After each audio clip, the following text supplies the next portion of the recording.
Pali, follow my recitation. Avijja Vijaya Sankara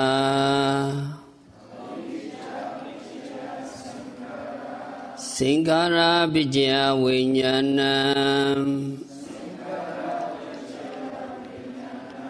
Vijnana Vijaya Namarupam Namarupa Vijaya Sayādaw Sayādaw Vijaya Paso Pasa Vijaya Vedana Vedana Vijaya Tanna Tanna Vijaya Upadana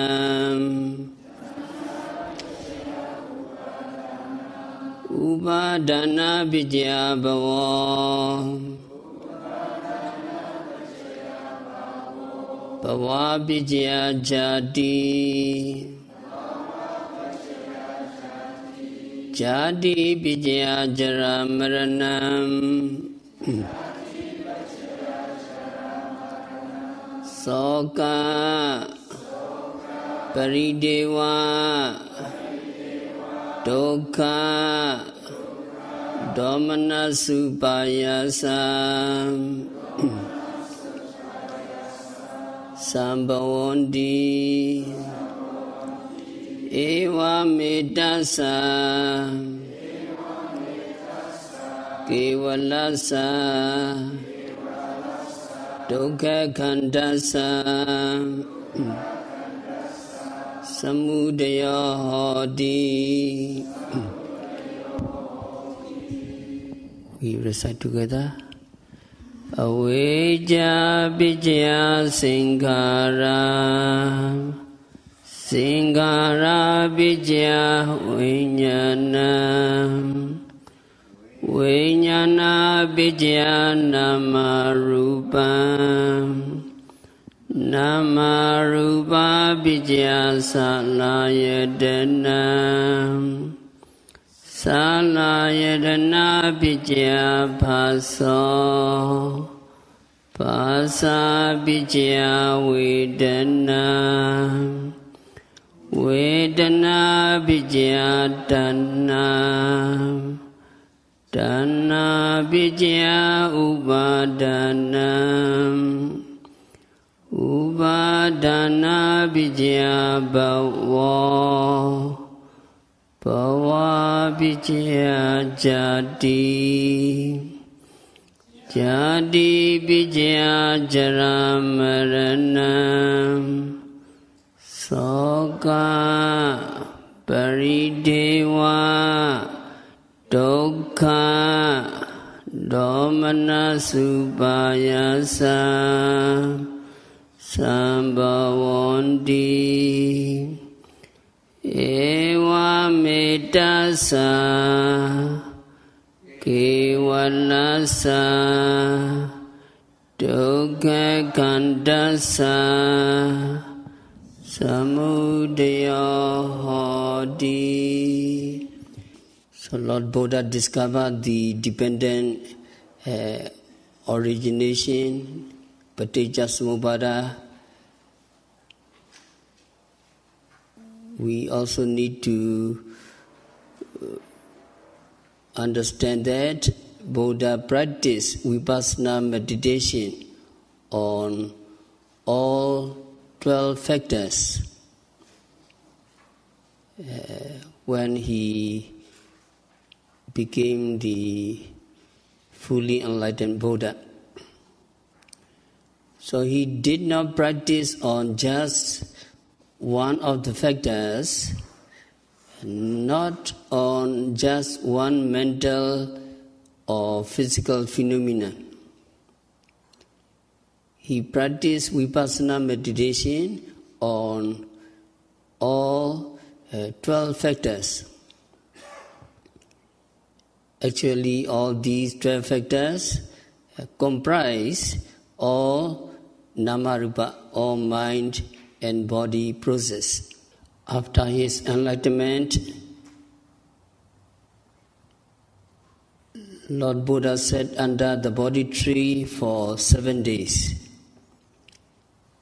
He did not move or he did not get up, so he spent the following 7 days sitting under the Bodhi tree.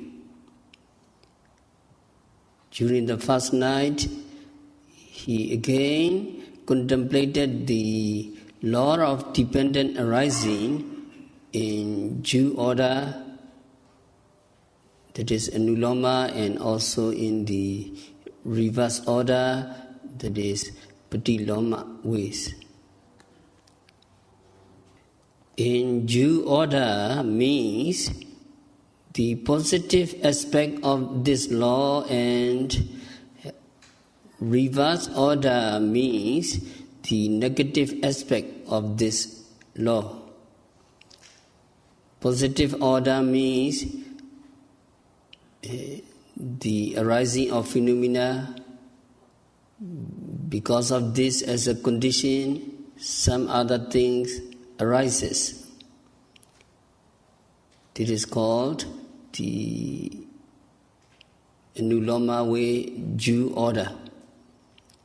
And reverse order does not mean going backward, but it means the disappearance of these factors or cessation of these factors. With the total cessation of one factor, the other factor also ceases, and so on. That is called patiloma, reverse order.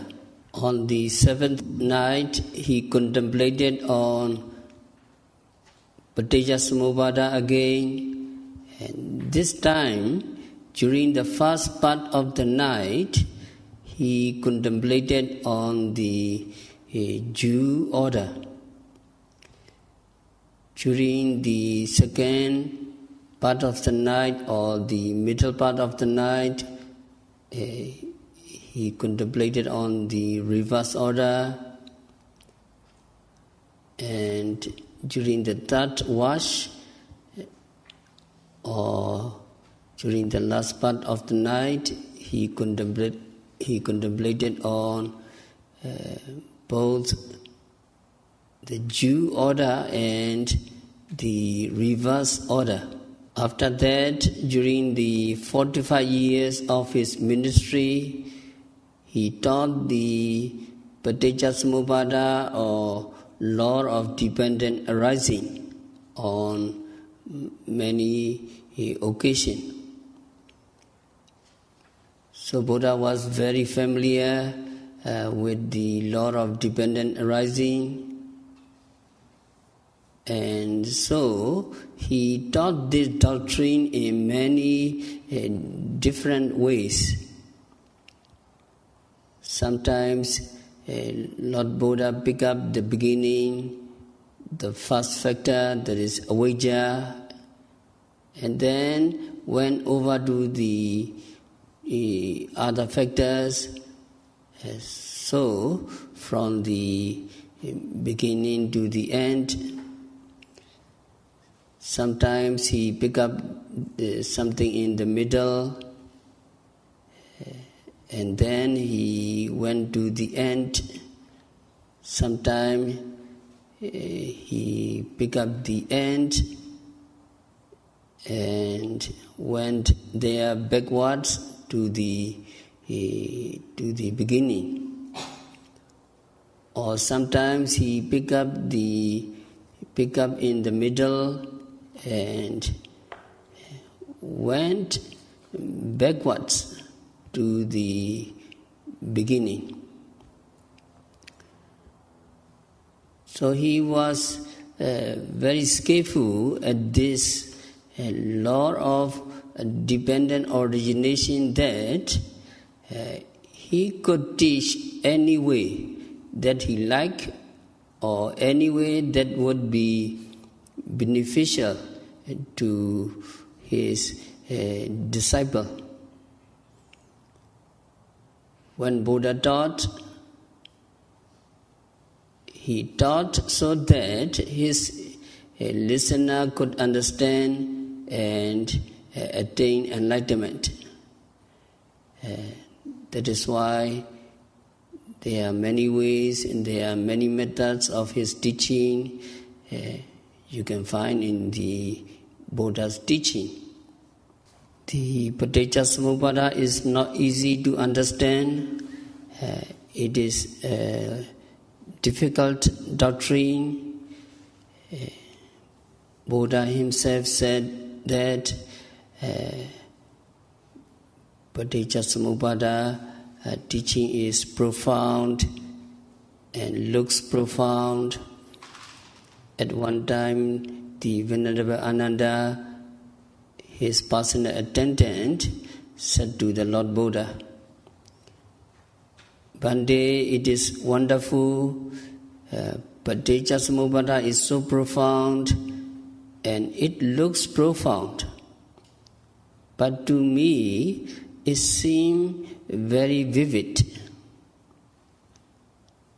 So to me, it is not so difficult to understand," or something like that.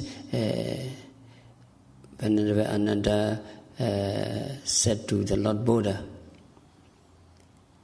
When Lord Buddha heard this, he said to Ananda, "Mahiwo Ananda Avaja, Mahiwo Ananda Avaja." Ananda, don't say like this. Don't say like this, Ananda. Buddha said twice.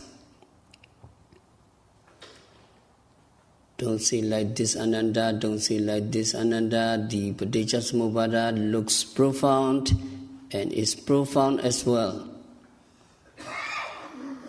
Because beings do not understand fully the law of dependent origination, they become confused. Then they do wrong things and they go to the four woeful states. After saying that, Lord Buddha preached the law of dependent arising to Venerable Ananda. At the end of the discourse, Venerable Ananda was pleased with the Lord Buddha. Now there is a saying with regard to Paticcasamuppāda. The saying is, whoever see the Paticcasamuppāda, see the Dhamma, and whoever see the Dhamma, see the Paticcasamuppāda. So we all need to understand like this. If you know Paticcasamuppāda, you know the Dhamma well. If you know the Dhamma, you know Paticcasamuppāda. But the commentary explain it in a different way. Since we are always dependent upon the ancient commentaries, we always like to follow the commentary. The commentary said that, in this saying that,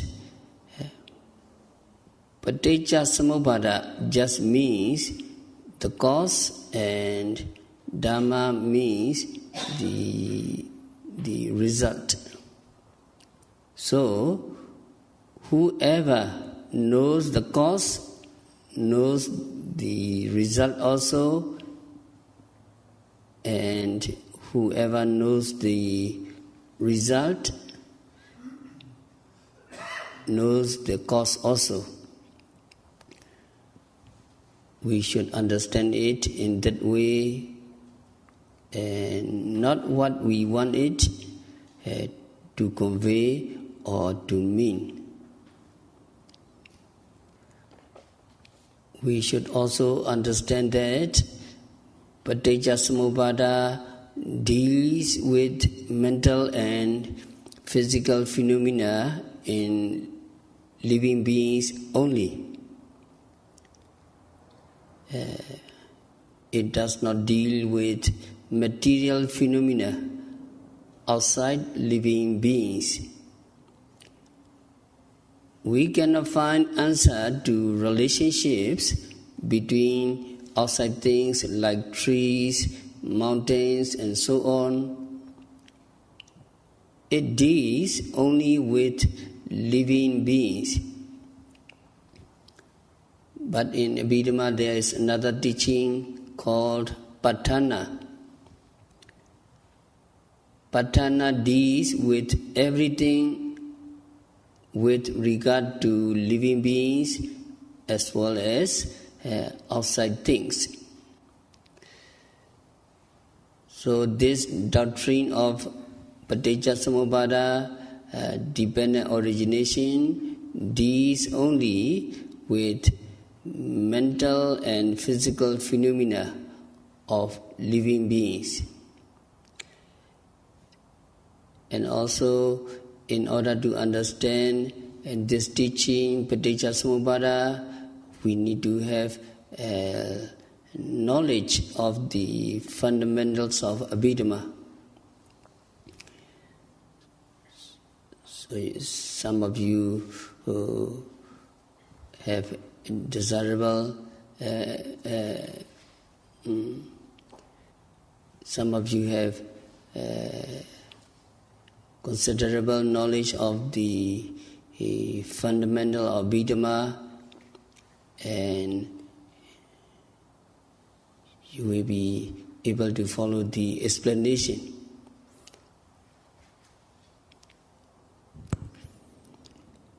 And also you, all yogis, are serious practitioner and also practically connected with the doctrine. And we want you to be familiar with the original Pali words of the Buddha. That is because we will be using these words in Pali again and again in the teaching. So the first, the heading is Paticcasamuppāda. Anuloma. Anuloma means in due order. Actually, loma means the hair on one's body. And anu means along with. So along with the hair means in due order, its opposite is patiloma, and that means going against the hair. So it is in due order. So in this Anuloma Pali, the order of arising, there are 11 sentences, but 12 factors. Avijja, Saṅkhāra, Viññāna, Namarupa, Salayatana, Phassa, Vedana, Tanna, Upadana, Bhava, Jati, and Jara-marana. Jara-marana is one factor. So 11 sentences and 12 factors. And the word Paccaya, you see the word Paccaya repeated in every sentence, so you need to know the meaning of the word Paccaya. And there are two meanings. Sometimes it means one and sometimes it means the other. Paccaya means a cause or a condition. Cause and condition are different here. By cause, we may mean something that produces some other things. something is the cause of another thing. Sometimes we just mean a condition, and that means, for example, seeing. Seeing arises because there is something to be seen. Something to be seen is a condition for the arising of seeing. Something to be seen does not produce seeing, but seeing arises with the help of something or depending upon something to be seen.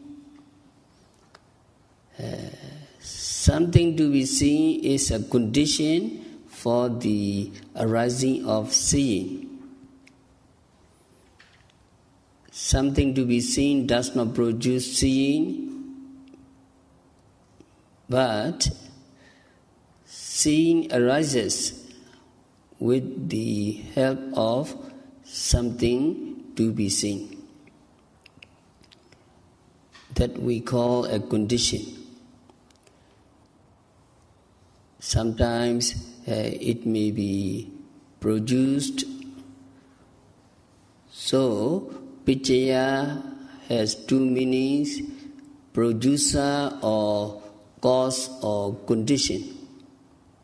Before going right into the Paticcasamuppāda, let us follow how Bodhisattva contemplate the cycle of life. Bodhisattvas are extraordinary people, and they are not like ordinary people. And they have more wisdom and more compassion than ordinary people. Bodhisattva sometimes saw beings suffering, and they saw that there is aging, and there is sickness, and there is death, and they saw that all that is suffering.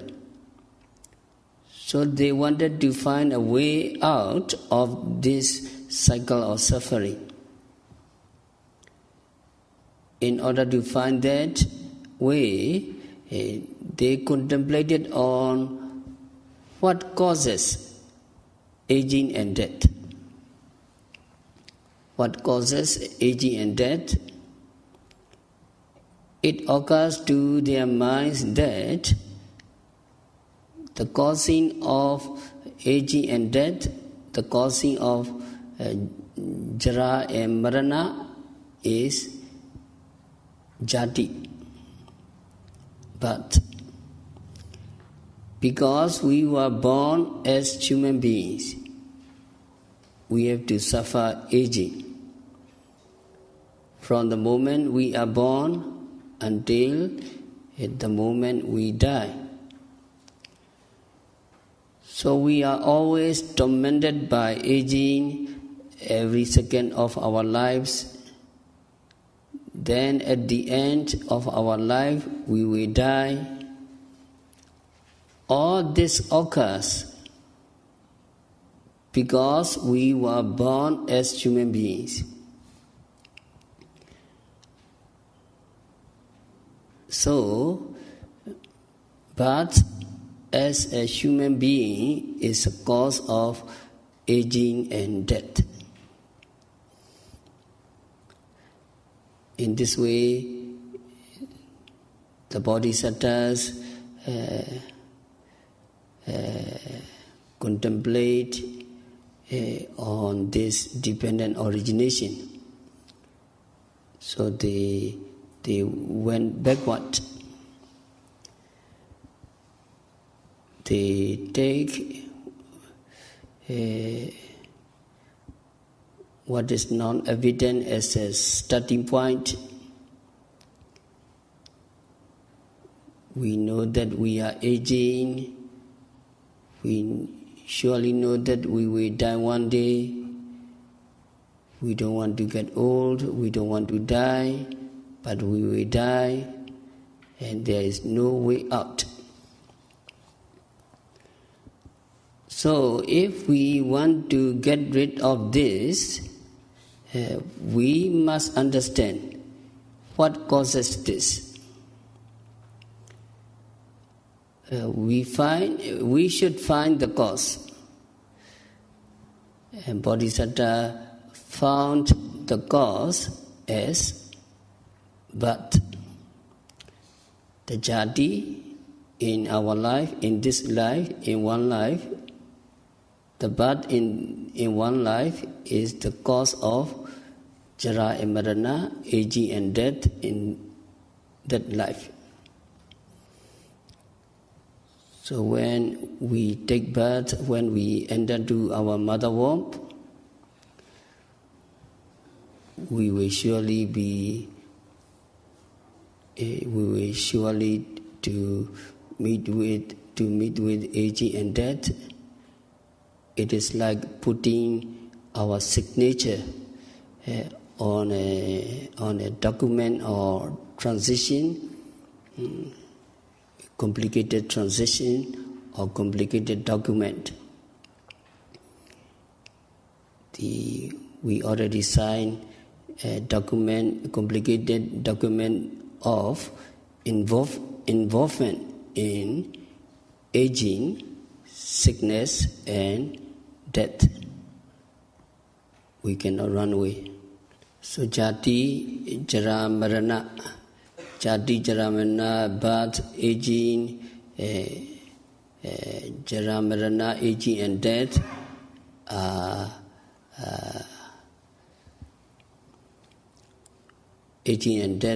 the result of the present cause. In the present, when there come avijja, tanha, upadana, karma and sankhara. When these causing factors are there, and the future will be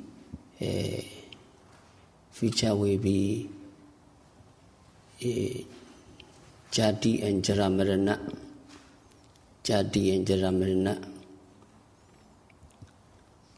So to escape from that kinds of suffering, according to the Paticcasamuppāda teaching, we have to note and observe to know the mind and body process arising in the present moment correctly. That is, what we are observing is vijnana, namarupa, salayana, phassa and vedana. These are presently arising object.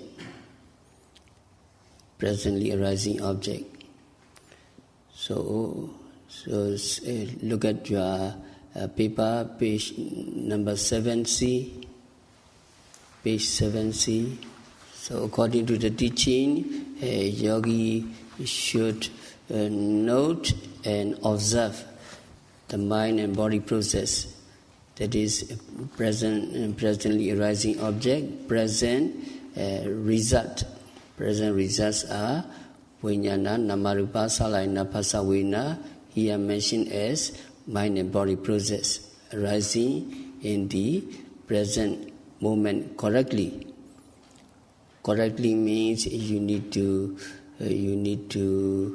observe as impermanent, unsatisfactory, and non-self, and as a disease, and as fearful.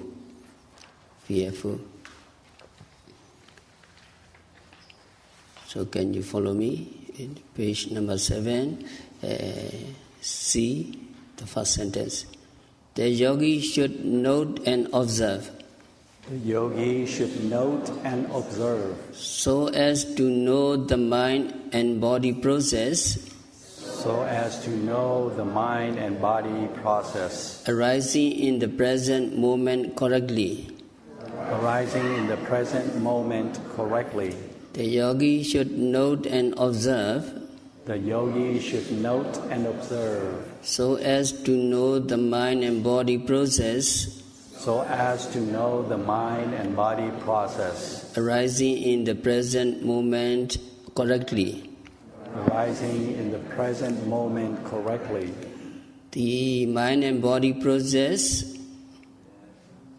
Follow me. The mind and body process. The mind and body process. Arising in the present are. Arising in the present are. Vijnana. Vijnana. Namarupa. Namarupa. Salayatana. Salayatana. Phassa and Vedana. Phassa and Vedana. So these five present results are the mind and body process, and yogi should note correctly.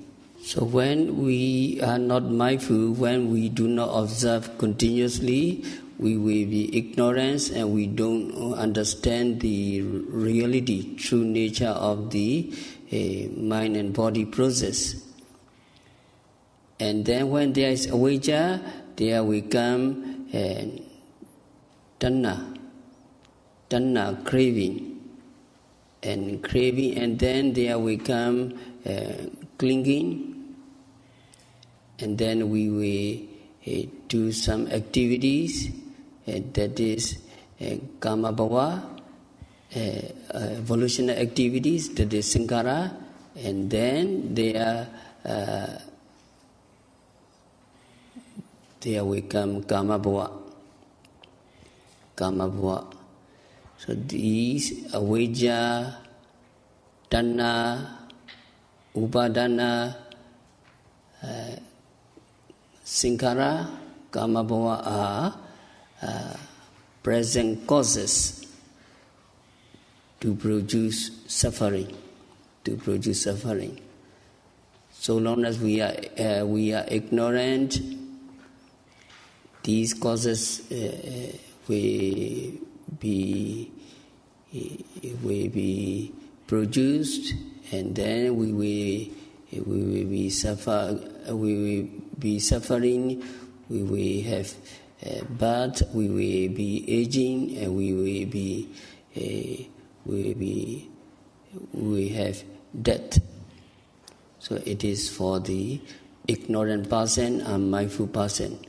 So page number 7, C, second sentence. Can you follow me? When one is ignorant. When one is ignorant. When one is ignorant. When one is ignorant. Attachment arises. Attachment arises. And the suffering of the aggregates. And the suffering of the aggregates will arise. When one is ignorant. When one is ignorant. Attachment arises. Attachment arises. And the suffering of the aggregates will arise. And the suffering of the aggregates will arise. The present cause factors are. The present cause factors are. Avijja. Tanna. Upadana. Sankara. And kama bhava. So these avijja here, ignorance is avijja, attachment is tanna, and then there will come upadana, clinging, and then we do activities, evolutionary activities, that is sankara, and then kama bhava. That we come kama bhava, and then we get jati. We will be reborn in the better life, what we say, so-called better life, but really suffering. Aggregates of suffering will be surely come. So in this way, suffering will be rolling on and on and on. To get out of the kinds of suffering, a yogi noting and observing all mind and body process. And when yogi knows and understands, a yogi is free from attachment, a yogi has no clinging, no ignorance, and no karma activities and volitional activities, and then yogi will be free from the suffering of the aggregates. So that is C, page number 7, C, the last sentence. Can you follow me? When one knows and understands. When one knows and understands. One is free from attachment. One is free from attachment. And one is free from the suffering of the aggregates. And one is free from the suffering of the aggregates. When one knows and understands. When one knows and understands. One is free from attachment. One is free from attachment. And one is free from the suffering of the aggregates. And one is free from the suffering of the aggregates. So one noting, you understand very clearly, very, very clearly, the true nature of the individual characteristics and common characteristics. You understand the phenomena because you have enough concentration and mindfulness, and then it disappears very clearly in your eyes, and then there will be no attachment because it disappears. When it disappears, you have no more attachment to this object, and then connected suffering or cut off. So this is a way to practice why we are practicing meditation. It is very practical and realistic. So we will continue tomorrow. We have to stop our discourse for today. By practicing vipassana meditation, by observing every phenomena occurring at the six senses, by noting, rising, falling, sitting, touching, standing, walking, seeing, hearing, smelling, tasting, touching, continuously and meticulously.